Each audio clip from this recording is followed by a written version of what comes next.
Give the floor to the representative of the Ukraine. Дякую, пані голово. Madam Chair, for giving me the floor. With special request to you, dear brothers and sisters, let me say the following on the topic.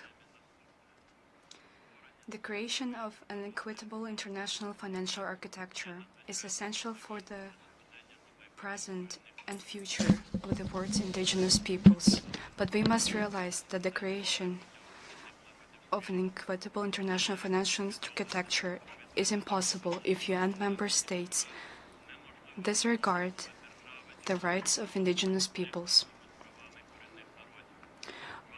On March 20, 2014, during the dramatic days when the Russian Federation invaded the territory of Ukraine and occupied the Autonomous Republic of Crimea and the city of Sevastopol, the Parliament of Ukraine adopted a special statement on guarantees of the rights of the Crimean Tatar people within the Ukrainian state. In this statement, the Verkhovna Rada of Ukraine, on behalf of the Ukrainian state, guaranteed the Crimean Tatar people the right to self-determination and recognized the Medjlis of the Crimean Tatar people, the highest representative body of the indigenous people.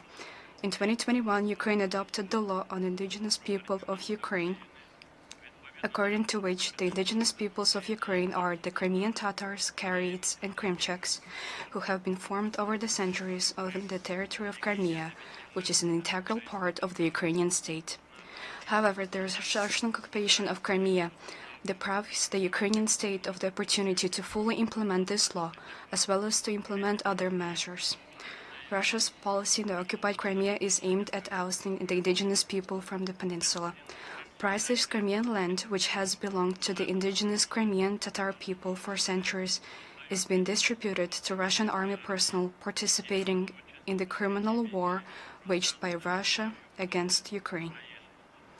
Russia is turning the occupied Crimea into a military outpost from which it will continue its expansion into other countries. Therefore, the international financial architecture should include mechanisms for a tough response to third parties whose actions, as in the case of the Russian Federation occupation of Crimea, not only deprive indigenous peoples of their right to self-determination, but also pose a real threat to their existence on their land. In conclusion, Ukraine will continue to support measures aimed at involving indigenous peoples in the governance of the international financial architecture. Thank you for your attention.